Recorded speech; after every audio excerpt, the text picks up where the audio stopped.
আসসালামু আলাইকুম। এটিএন বাংলা সংবাদে সবাইকে স্বাগত জানাচ্ছি সীমা খান। শুরুতেই বিআরবি কেবলস সংবাদ শিরোনাম। সরকারের কাজের সুফল জনগণের কাছে পৌঁছে দিতে ডিসিদের পেশাদারিত্বের সাথে দায়িত্ব পালনের নির্দেশ প্রধানমন্ত্রীর। 4 দিনের ডিসি সম্মেলন শুরু। নিজের সিদ্ধান্তে চলছে না সরকার, তবে কে চালাচ্ছে তা বোঝাও যাচ্ছে না। এনসিপির জাতীয় সম্মেলনে হাসনাত আব্দুল্লাহ।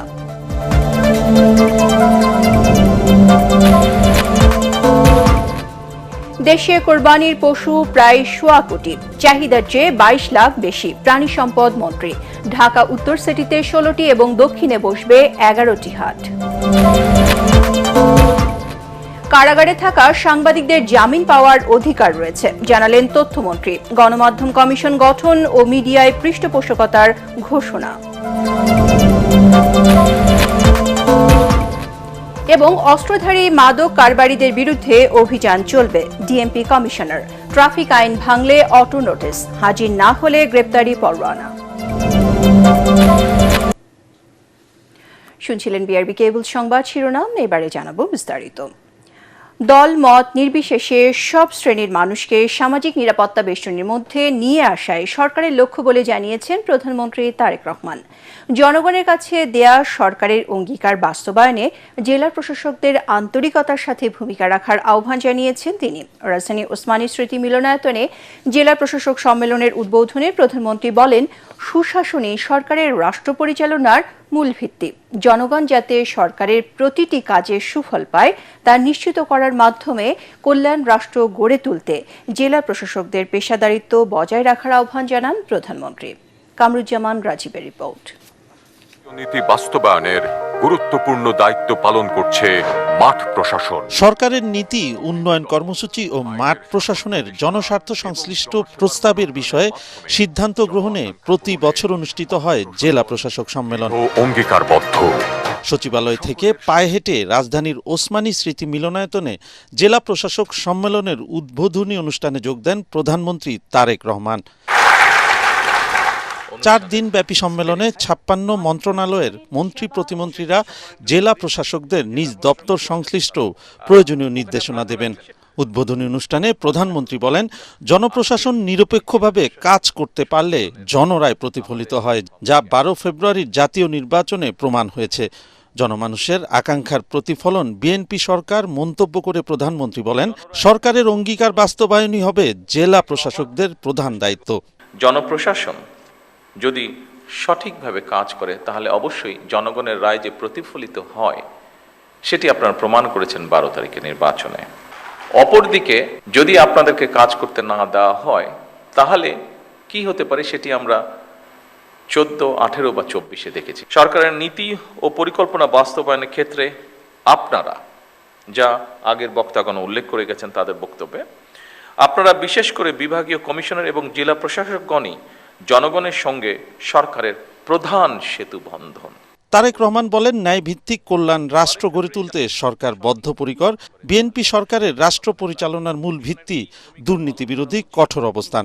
প্রধানমন্ত্রী বলেন, ন্যায় বিচার প্রাপ্তি ও সরকারি সেবা হয়রানিমুক্ত করতে হবে। দুর্নীতির বিরুদ্ধে সরকারের অবস্থান পরিষ্কার, সেটি হচ্ছে আমরা কম্প্রোমাইজ করতে চাই না দুর্নীতির সাথে। বাস্তবসম্মত, কার্যকর ও জনস্বার্থ সংশ্লিষ্ট সিদ্ধান্ত গ্রহণের মানসিকতা আমরা প্রশাসনের সকল পর্যায়ে গড়ে তোলার চেষ্টা করি, যাতে করে জনগণ সময় মতন সরকারের প্রতিটি কর্মসূচির প্রত্যাশিত যে সুফল সেটি লাভ করতে পারে।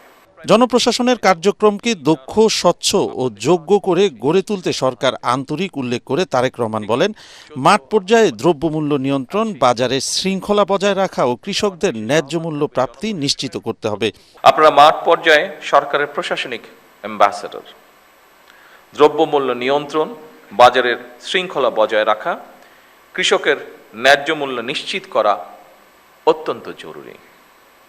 ইচ্ছে মতন যাতে কেউ নিত্য প্রয়োজনীয় পণ্যের মূল্য বাড়াতে না পারে, কিংবা যে টেন্ডেন্সিটা আমরা দেখি বিভিন্ন সময় মজুতদারি বা কারসাজির মাধ্যমে বাজারে অস্থিতিশীলতা সৃষ্টি করতে না পারে, কোনো ধরনের সিন্ডিকেট বা কৃত্রিম সংকট সৃষ্টির অপচেষ্টা কেউ করতে না পারে, এই জন্য নিয়মিত বাজার তদারকি জোরদার করা প্রয়োজন।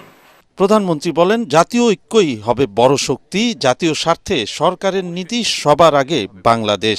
সহযোগিতা। কামরুজ্জামান রাজীব, এটিএন বাংলা, ঢাকা। সরকার নিজের সিদ্ধান্তে চলছে না, আবার এই সরকারকে কে চালাচ্ছে তাও বোঝা যাচ্ছে না বলে মন্তব্য করেছেন জাতীয় নাগরিক পার্টির সংসদ সদস্য হাসনাত আব্দুল্লাহ। রাজধানী ডিপ্লোমা ইঞ্জিনিয়ার্স ইনস্টিটিউটে এনসিপি সংস্কার বাস্তবায়ন কমিটির উদ্যোগে জ্বালানি, অর্থনীতি, মানবাধিকার ও গণভোট বিষয়ক জাতীয় সম্মেলনে তিনি এসব কথা বলেন। সকাল 10টায় জাতীয় সঙ্গীতের মাধ্যমে শুরু হয় উদ্বোধনী সেশন। স্বাগত বক্তব্যে দলের যুগ্ম আহ্বায়ক সারওয়ার তুষার রাষ্ট্রের সংস্কার প্রশ্নে জনগণকে সোচ্চার হওয়ার আহ্বান জানান। এ সময় বিচার বিভাগ ও নির্বাহী বিভাগের মধ্যে ক্ষমতার ভারসাম্য বজায় রাখার তাগিদ দেন বিশ্লেষকরা। এছাড়াও সম্মেলনে বক্তব্য রাখেন দলের সদস্য সচিব আক্তার হোসেন। নির্বাচন যেন কোনোভাবেই পিছানো না হয় সেজন্য নির্বাচনটাকে মেনে নিয়েছি এবং সংস্কার ওই সময় আপনারা যা বলেছেন সেটাকে আমরা মেনে নিয়েছি। এখন যেহেতু আমরা নির্বাচিত হয়ে গিয়েছি, এখন আর মানুষকে, পিপলকে কেয়ার করার আমাদের কোনো সময় নেই। আমরা তাদেরকে আহ্বান করব যে বাংলাদেশে যেন আগামীতে আর মেগা প্রকল্পের নামে মেগা ডাকাতি না হয়। আপনারা তো সুপ্রিম কোর্ট সচিবালয়ের জন্য, বিচারপতিতে নিয়োগের জন্য বা মানবাধিকার কমিশন দুদক বা গ্রুপ এই বিষয়ে যে অধ্যাদেশগুলো আছে, সেখানে যদি কোনো একটা বিশেষ ধারায় যদি আপনাদের কোনো সংশোধনী প্রয়োজন বলে মনে করতেন, তাহলে সেই ধারায় সংশোধনী নিয়ে এসে আপনারা সেটাকে পাশ করতে পারতেন। সেই সুযোগ আপনাদের হাতে ছিল, কিন্তু আপনারা সেটা করেননি। আসন্ন ঈদে চাহিদার চেয়েও 22 লাখ কোরবানির পশু বেশি আছে বলে জানালেন প্রাণী সম্পদ মন্ত্রী আমিনুর রশিদ। তিনি জানান, দেশে কোরবানিযোগ্য পশু রয়েছে 1,23 লাখ, যদিও এবার পশুর লালন পালন কমেছে 1 লাখের বেশি। মন্ত্রী জানান, ভারতীয় গরু আসা ঠেকাতে বন্ধ করে দেয়া হচ্ছে সীমান্ত হাট। চাঁদাবাজি করতে দেওয়া হবে না পশুবাহী গাড়িতে। এবার ঢাকা উত্তর সিটিতে 16টি এবং দক্ষিণ সিটিতে 11টি হাট বসবে বলেও জানান মন্ত্রী। রিপোর্টে জানাচ্ছেন মাহবুব কবির চপল। দেশের অর্থনীতির সাথে কোরবানির সম্পর্ক রয়েছে। মানুষের হাতে টাকা থাকলে কোরবানির সংখ্যা বাড়ে, না থাকলে কমে, এমন ধারণা দিয়ে গবেষকরা বলছেন, গত বছর আর্থিক মন্দায় কোরবানির সংখ্যা কমে 91 লাখে নেমেছিল। ফলে উদ্বৃত্ত ছিল 33 লাখ পশু। সে অবস্থা বদলেছে বলে মনে করছেন প্রাণী সম্পদ মন্ত্রী। তিনি জানান, এবার দেশে কোরবানিযোগ্য পশু রয়েছে 1,23 লাখ, চাহিদা 1,01 লাখ। খামারিরা যাতে ন্যায্য মূল্য পান, সেজন্য ভারত থেকে গরু আসা একেবারে বন্ধ করা হচ্ছে। আমার নিজেরও খামার আছে, সো আমি আশা করি ভালো কিছু পয়সা পাবো। ভারতের বর্ডারে যদি কোনো গরুর হাট থাকে, তখন ওইখানে গরুর হাটে গরুটা বেচা কিনি হলে একটা হাসিল হয়। ওই হাসিলটা তখন তার বৈধ কাগজ হয়ে যায়। এই কারণে বর্ডার জোনে আমরা কোনো বাজারও রাখি না। বরাবরের মতো এবারও প্রাণী সম্পদ মন্ত্রী জানান, পশুবাহী গাড়িতে কোনোভাবেই চাঁদাবাজি করতে দেয়া হবে না, হাটে ঢুকতে দেয়া হবে না মোটা তাজা করা কোনো পশু। এই দেশকে চাঁদাবাজ মুক্ত করা, ড্রাগ মুক্ত করা। যতক্ষণ পর্যন্ত এটা মুক্ত না করতে পারবে, ততক্ষণ পর্যন্ত মানুষের স্বস্তি দিতে পারবে না, মানুষকে সুন্দর জীবন দিতে পারবে না। এটাই সরকারের প্রথম এবং প্রধান। আমি 1-2 বলি নাই, ক খ। গত কয়েক বছর ধরে পানির দরে বিক্রি হচ্ছে কোরবানির পশুর চামড়া। মন্ত্রীকে প্রশ্ন করা হয়, জুতার দাম বাড়লেও চামড়ার দাম কেন কমছে? জুতা আর চামড়া এটা টোটালি ভিন্ন জগৎ। মানুষ মনে করে জিনিসটা এক না, একেবারে টোটালি ভিন্ন জগৎ। জুতার জগৎ একটা, চামড়ার জগৎ আর একটা। এটা অনেক বড় ব্যাপার। আপনি যদি এই সেক্টর সম্পর্কে জানতে চান, আইসেন। আমার অভিজ্ঞতা প্রায় 40 বছরের, আপনাকে 4 ঘন্টা লাগবে আমাকে বুঝাই। ঢাকা উত্তর সিটি কর্পোরেশনে 16টি এবং দক্ষিণ সিটিতে 11টি হাট বসবে বলেও জানান তিনি। খামারে কিংবা অনলাইনে পশু বিক্রি করলে দিতে হবে না হাসিল, খাজনা বা হাসিল করতে হবে না। মাহবুব কবির চপল, এটিএন বাংলা, ঢাকা। কোরবানটা টোটালি নির্ভর করে। সংবাদ মাধ্যমের কাজ সুষ্ঠু ও স্বাভাবিক রাখতে সরকার গণমাধ্যম কমিশন গঠন করবে বলে জানিয়েছেন তথ্য ও সম্প্রচার মন্ত্রী জহির উদ্দিন স্বপন। গণমাধ্যম শিল্পকে পৃষ্ঠপোষকতা দেয়া হবে জানিয়ে তিনি বলেন, সকল অংশীজনকে নিয়ে একটি পরামর্শ কমিটি গঠন করবে তার মন্ত্রণালয়। আটক সব সাংবাদিককে আইনি সহায়তা দিতে সরকার নীতিগতভাবে কাজ করবে বলেও জানান তথ্যমন্ত্রী। রাজধানীতে বিশ্ব মুক্ত গণমাধ্যম দিবস উপলক্ষে আয়োজিত পৃথক দুটি অনুষ্ঠানে এসব কথা বলেন তিনি। বিস্তারিত জানাচ্ছেন সৈয়দ রিয়াজ।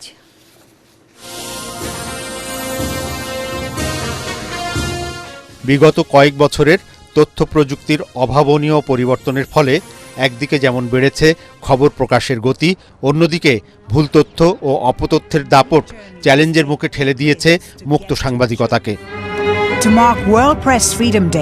কৃত্রিম বুদ্ধিমত্তা, ডিপফেক এবং ক্রমবর্ধমান ডিজিটাল নজরদারির এই সন্ধিক্ষণে বিশ্ব মুক্ত গণমাধ্যম দিবস এবার ভিন্ন এক গুরুত্ব নিয়ে হাজির হয়েছে। এই বাস্তবতায় বিশ্বের অন্যান্য দেশের মতো বাংলাদেশেও পালিত হল ওয়ার্ল্ড প্রেস ফ্রিডম ডে। এ উপলক্ষে রাজধানীর তথ্য ভবনে আয়োজিত আলোচনা সভায় সাংবাদিক নেতারা বলেন, বিনা বিচারে সাংবাদিকদের আটক রাখা মুক্ত গণমাধ্যমের পরিপন্থী। আজকে যারা জেলখানায় আছেন তারা বিনা বিচারে আটক থাকবেন কেন? আমরা বলবো না যে তারা মামলা প্রত্যাহার করে তাদেরকে মুক্তি দেন, তা না, জামিনটা অন্তত দেন। কারাগারে যেসব সাংবাদিক আটক রয়েছেন তাদের জামিন পাওয়ার অধিকার আছে বলে জানান তথ্য ও সম্প্রচার মন্ত্রী। যারা কারাগারে আছেন, মিথ্যা মামলায় হোক আর যে মামলাই হোক, জামিন পাওয়া তো মৌলিক অধিকার। আমি প্রতিশ্রুতি দিতে চাই, নীতিগতভাবে সমস্ত ধরনের সাংবাদিকদেরকে আইনের আওতায় যতটা সম্ভব তাকে পেশাগত সহযোগিতা দেওয়া হবে। পতিত আওয়ামী লীগ সরকারের আমলে গণমাধ্যমকে শত্রু হিসাবে দেখা হয়েছে জানিয়ে তথ্যমন্ত্রী বলেন, গণমাধ্যম শিল্পকে বর্তমান সরকার পৃষ্ঠপোষকতা দিতে চায়। সারাক্ষণ মানুষ তো ডিভাইসে ইনফরমেশন নিচ্ছে, গ্রহণ করছে, ডিসেমিনেট করছে, বুঝে হোক না বুঝে হোক। ফলে এখানেও একটা জরুরি পদক্ষেপ খুব নেওয়া দরকার। মিনিমাম যদি এইটুকু আমরা ইমিডিয়েটলি করতে পারি অন্তর্বর্তীকালীন ব্যবস্থা হিসাবে, যে কোনো গণমাধ্যমকে ফ্যাক্ট চেকিং মেকানিজমের মধ্যে দিয়ে যেতে হবে। দিনটি পালন উপলক্ষে রাজধানীর মিন্টু রোড থেকে চলচ্চিত্র প্রকাশনা অধিদপ্তর পর্যন্ত একটি র্যালির আয়োজন করে তথ্য মন্ত্রণালয়। সৈয়দ রিয়াজ, এটিএন বাংলা, ঢাকা। ঢাকা মহানগরীতে ট্রাফিক আইন লঙ্ঘন করলে ভিডিও ও স্থিরচিত্র ধারণ করে স্বয়ংক্রিয় মামলা দেবে পুলিশ। এক বিজ্ঞপ্তিতে ডিএমপি জানিয়েছে, আইন ভাঙার নোটিশ পাওয়ার পর নির্ধারিত জরিমানা পরিশোধ হাজিরা না দিলে গ্রেপ্তারি পরোয়ানা জারি করা হবে। এদিকে অবৈধ অস্ত্রধারী এবং মাদক কারবারি গডফাদারদের বিরুদ্ধে নিয়মিত অভিযান পরিচালনার ঘোষণা দিয়েছেন ডিএমপির ভারপ্রাপ্ত কমিশনার মোহাম্মদ সারওয়ার। ইমদাদুল্লাহ বাবুর রিপোর্ট। নগর জুড়ে যানজটের অন্যতম বড় কারণ ট্রাফিক আইন না মানা এবং অবৈধ পার্কিং। সড়কে গাড়ির চাপ বেশি থাকায় অনেক ক্ষেত্রে আইন প্রয়োগকারীরা যানবাহনকে আইনের আওতায় আনতে না পারায় নিয়মে আসছে না চালকরা। তাই এবার স্বয়ংক্রিয় নোটিশ ও মামলা দেওয়ার কার্যক্রম শুরু করেছে ঢাকা মহানগর পুলিশ ডিএমপি। কোনো যানবাহন আইন ভঙ্গ করলে বা অবৈধ পার্কিং করলে ভিডিও এবং স্থিরচিত্র ধারণ করে ডাকযোগে ঠিকানায় পাঠানো হবে নোটিশ। এক বিজ্ঞপ্তিতে ডিএমপি জানিয়েছে, নোটিশ পেয়ে সশরীরে হাজিরা দিয়ে দিতে হবে জরিমানা। এদিকে রাজধানীর মিন্টু রোডে ডিএমপি মিডিয়া সেন্টারে এক ব্রিফিংয়ে ভারপ্রাপ্ত কমিশনার মোহাম্মদ সারওয়ার জানিয়েছেন, চাঁদাবাজি ও অপরাধ দমনে নগর জুড়ে নজরদারি বাড়ানো হয়েছে। এখন বলা যায় যে তেমন শীর্ষ সন্ত্রাসীদের উপদ্রব নেই। কিছু মিডিয়াম লেভেল বা তাদের নাম ভাঙিয়ে কিছু সন্ত্রাস করে বা ইত্যাদি করে, তারা নিজেদের মধ্যে নিজেরা হয়তো মারামারি করে, কিন্তু জনগণের উপরে আক্রমণটা তেমন একটা নেই। আসামিদের লিস্ট আমাদের 3 সংস্থার কাছে আছে। চাঁদাবাজির স্থান থেকে ধরবো, তার বাড়ি থেকে ধরবো, সে যদি দিনাজপুর রংপুর চলে যায় সেখান থেকে ধরে নিয়ে আসবো। ওদের পার পাওয়ার কোনো উপায় নেই। অপরাধ ও সন্ত্রাস দমনে নগরবাসীর সহযোগিতাও চান ডিএমপি কমিশনার। ইমদাদুল্লাহ বাবু, এটিএন বাংলা, ঢাকা। 14 দফা প্রস্তাব দিয়ে আবারও যুক্তরাষ্ট্রকে আলোচনার টেবিলে ডেকেছে ইরান। তাদের প্রস্তাব পর্যালোচনাও করছে ওয়াশিংটন।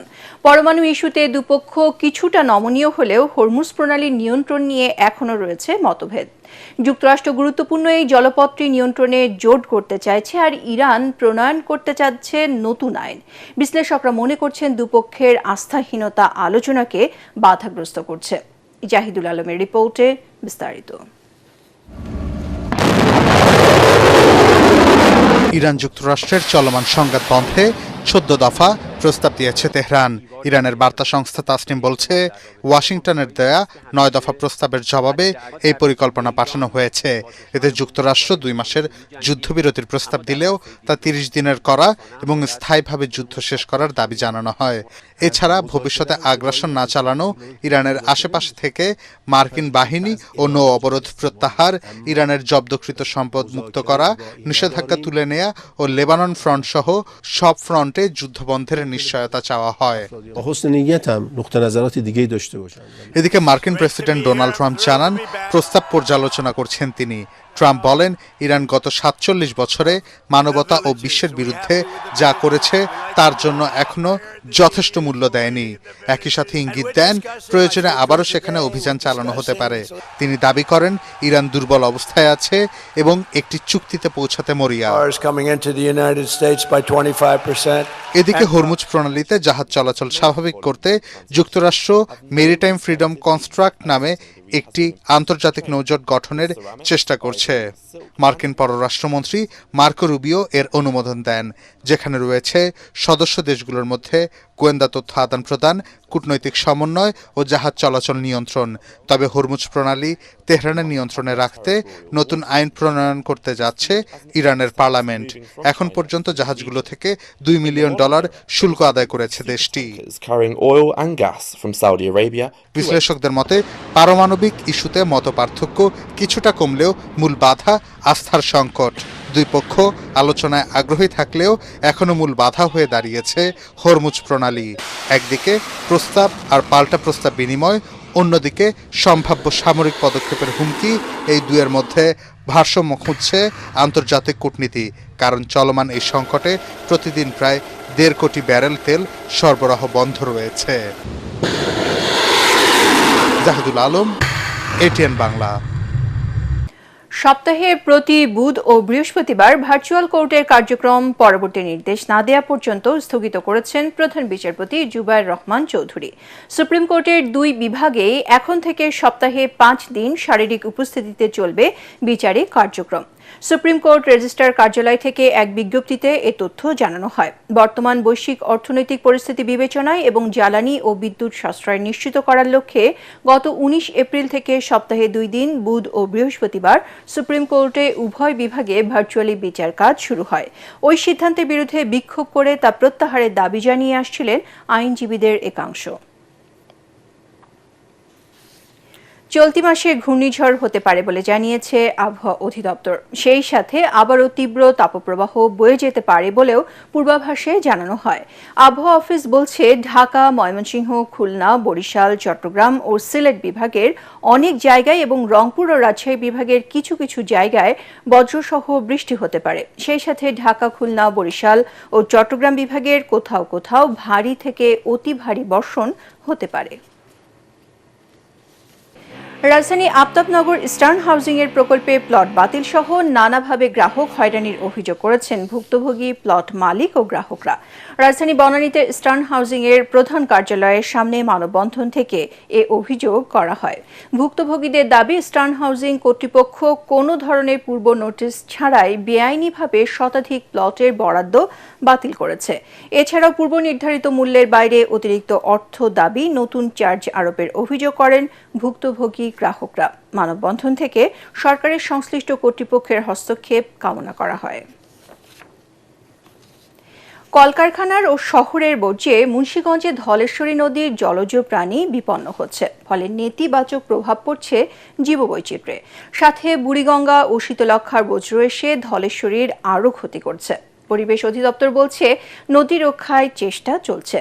মুন্সিগঞ্জ প্রতিনিধি মোহাম্মদ ফরিদুল হাসান ফরিদের রিপোর্ট, জানাচ্ছেন মাসুদ রানা। নগর জীবন আর কলকারখানা বর্জ্য সর্বনাশে ডেকে আনছে ধলেশ্বরী নদীর, অথচ এই নদীতে ভর করে গড়ে ওঠে প্রাচীন জনপদ মুন্সিগঞ্জ। শহরটির আশীর্বাদ এই নদী থেকে টলমল পানি সরবরাহ করতে ৩ বছর আগে ৩৪ কোটি টাকা ব্যয়ে পানি শোধনাগার নির্মাণ করা হয়। তবে এখনও আলোর মুখ দেখতে পারেনি নদী দূষণের কারণে। পানি শোধনাগারটির বিকল্প উৎস হিসেবে গভীর নলকূপ স্থাপন করতে হচ্ছে। তারপরও নদী দূষণ রোধে নেই কোনো লক্ষণ। অনেক ময়লা দূষিত করে লাইতেছে নদীর পানিগুলোর পরিবেশ নষ্ট হইতেছে, নদীর পানি বিকট গন্ধ, ময়লা নিয়মিত পড়তেছে এবং নদীর পরিবেশ নষ্ট করতেছে। বিষাক্ত বর্জ্যে মাছ সহ নদী জলজ প্রাণী বিপন্ন হচ্ছে, আর তা ক্রমে ছড়িয়ে পড়ছে মেঘনা ও পদ্মায়। মারাত্মক ঝুঁকিতে ইছামতি নদীও। এতে প্রাকৃতিক বিপর্যয়ের ঝুঁকি ছাড়াও নদী কেন্দ্রিক কর্মসংস্থান হ্রাস পাচ্ছে। অনিয়ন্ত্রিত এই বর্জ্য নিক্ষেপণ পানিতে তরল কি শক্ত, এবং সাধারণ যাত্রীরাও ময়লাটা ফেলে এখানে। সাধারণ জনগণ থেকে শুরু করে সচেতন শিক্ষিত নাগরিকরা, সিমেন্ট ফ্যাক্টরির মালিকরা এবং কর্তৃপক্ষ এতে শেয়ার করছে। পরিবেশ অধিদপ্তর বলছে জনবল সংকট সত্ত্বেও নদী রক্ষা ও পানি দূষণ ঠেকাতে চেষ্টা চলছে। তরল যাতে পরিশোধিত বের হয় সেজন্য তাদেরকে ইটিপি স্থাপন করা বাধ্যতামূলক করা হয়েছে। মুন্সিগঞ্জ পৌরসভায় লাখো মানুষের বসতি, এছাড়া রয়েছে নানা প্রতিষ্ঠান। সেখান থেকে বর্জ্য সরাসরি এসে পড়ছে ধলেশ্বরী নদীতে। Bureau report, ATN Bangla. এবার অর্থ সংবাদ।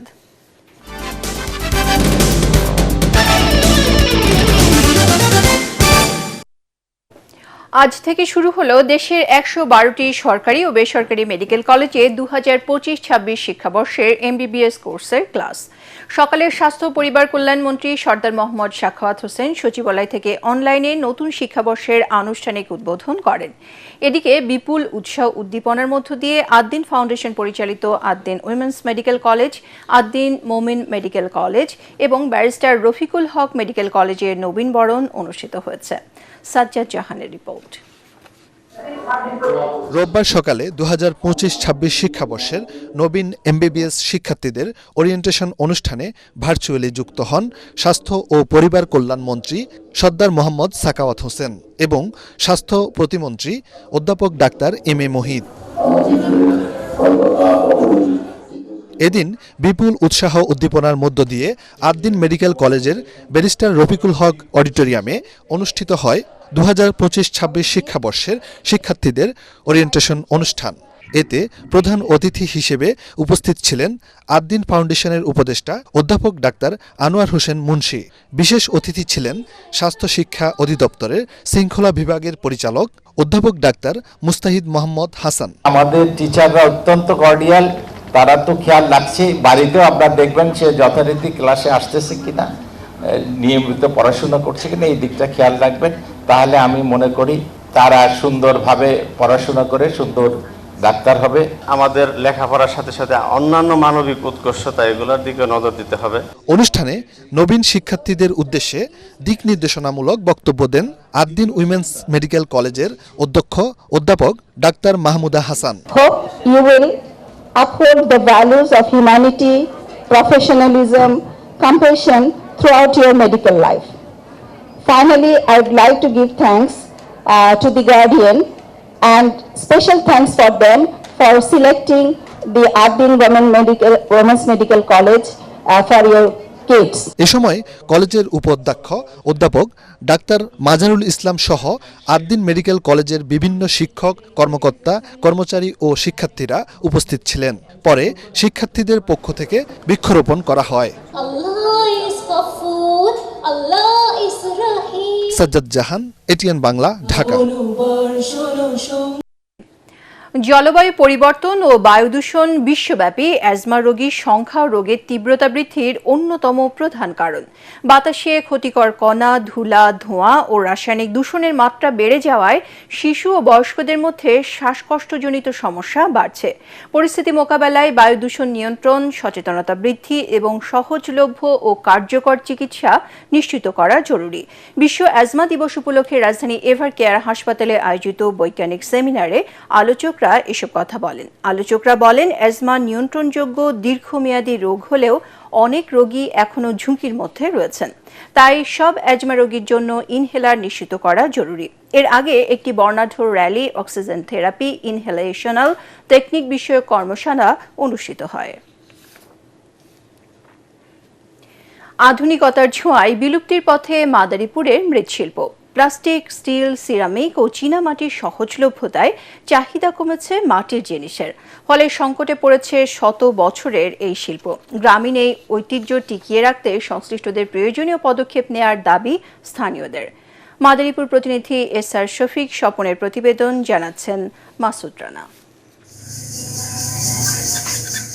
৭০ বছর বয়সী মাদারীপুরের শিবচরে ভদ্রাসন পালপাড়ার ভবনাথ পাল চাকা ঘুরিয়ে ঘুরিয়ে মাটি দিয়ে নিমিষেই তৈরি করছেন কলস, গ্লাস, হাতি, ঘোড়া, পুতুল সহ বিভিন্ন জিনিস। হাত ও চাকার সাহায্যে কাদা মাটিটিকে আকার দেওয়ার পর কাঁচা অবস্থা তাতে কাটি দিয়ে ফুল, পাতা, পাখির নান্দনিক নকশা তৈরি করা হয়। এরপর পোড়ানোর পর রঙের ব্যবহার সেই শিল্পকে আরও আকর্ষণীয় করে তোলে।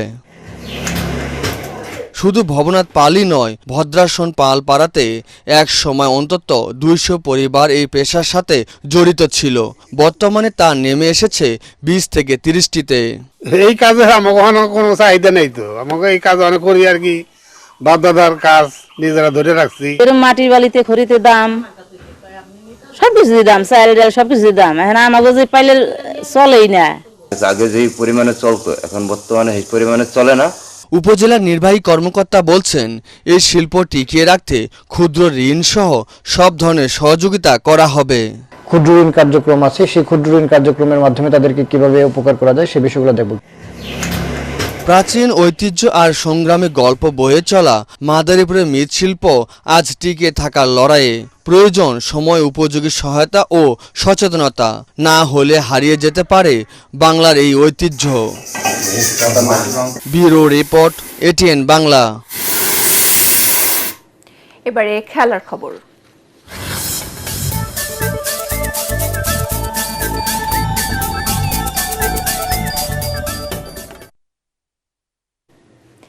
দুই ম্যাচের টেস্ট সিরিজ খেলতে বাংলাদেশে এসে পৌঁছেছে পাকিস্তান ক্রিকেট দল। সকালে দলের প্রথম ভাগ ঢাকায় পা রাখে। পাকিস্তান সুপার লিগের ফাইনাল এখনো বাকি থাকায় এই বছরে পুরো দল আসেনি। পাকিস্তান ক্রিকেট বোর্ড আগেই 16 সদস্যের দল ঘোষণা করেছে। এই সিরিজে পাকিস্তানকে নেতৃত্ব দেবেন শান মাসুদ। অভিজ্ঞদের সঙ্গে তরুণদের মিশিয়ে দল গঠন করেছেন নির্বাচকরা। প্রথমবার জাতীয় দলে সুযোগ পেয়েছেন আবদুল্লাহ ফজল, আহমদ বাদ, আজান ওয়াইস এবং মোহাম্মদ গাজী ঘড়ি। দুই ম্যাচের সিরিজটি হবে দুটি ভেন্যুতে। প্রথম টেস্ট আগামী 8 মে ঢাকার মিরপুরের শেরেবাংলা জাতীয় ক্রিকেট স্টেডিয়ামে শুরু হবে। দ্বিতীয় টেস্ট 16 মে সিলেট আন্তর্জাতিক ক্রিকেট স্টেডিয়ামে অনুষ্ঠিত হবে। দেশের শীর্ষস্থানীয় 32টি গণমাধ্যমের অংশগ্রহণে শুরু হয়ে গেল কুল বিএসজিএ মিডিয়া কাপ ফুটবল টুর্নামেন্ট 2026। টুর্নামেন্টের উদ্বোধন করেন যুব ও ক্রীড়া প্রতিমন্ত্রী আমিনুল হক। এ সময় প্রতিমন্ত্রী বলেন, ক্রীড়ার মান উন্নয়নে আগামী বছর থেকে ইউনিয়ন পর্যায়েও নতুন করে স্পোর্টস চালু করা হবে। উদ্বোধনী ম্যাচে দৈনিক সমকালকে 1-0 বলে হারায় দীপ্ত টেলিভিশন। বাংলাদেশ ফুটবল ফেডারেশনের আর্টিফিশিয়াল টার্ফের এই টুর্নামেন্ট চলবে 5 মে পর্যন্ত। গণমাধ্যম কর্মীদের মধ্যে বন্ধুত্বপূর্ণ সম্পর্ক ও ক্রীড়া চর্চা বৃদ্ধির লক্ষ্যে বাংলাদেশ স্পোর্টস জার্নালিস্ট অ্যাসোসিয়েশন প্রতি বছর এই টুর্নামেন্টের আয়োজন করে আসছে। আমরা আবার নতুনভাবে আমাদের নতুন করে স্পোর্টস আমরা শুরু করব, সেটা ইউনিয়ন পর্যায় থেকে শুরু হবে।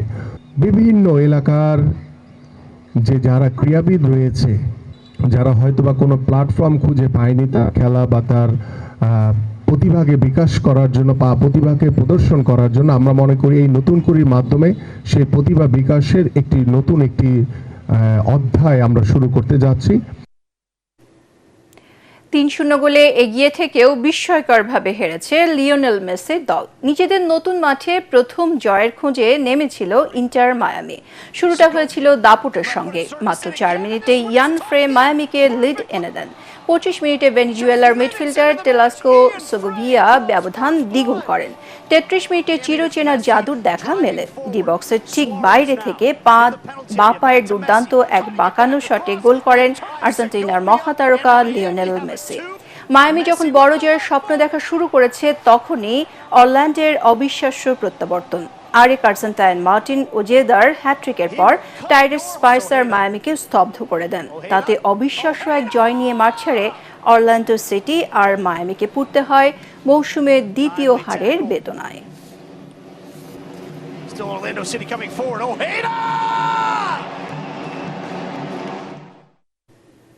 সংবাদ শেষ করার আগে বিআরবি কেবল শিরোনামগুলো আরও একবার। সরকারের কাজের সুফল জনগণের কাছে পৌঁছে দিতে ডিসিদের পেশাদারিত্বের সাথে দায়িত্ব পালনের নির্দেশ প্রধানমন্ত্রীর। 4 দিনের ডিসি সম্মেলন শুরু। নিজের সিদ্ধান্তে চলছে না সরকার, তবে কে চালাচ্ছে তা বোঝাও যাচ্ছে না। এনসিপির জাতীয় সম্মেলনে হাসনাত আব্দুল্লাহ।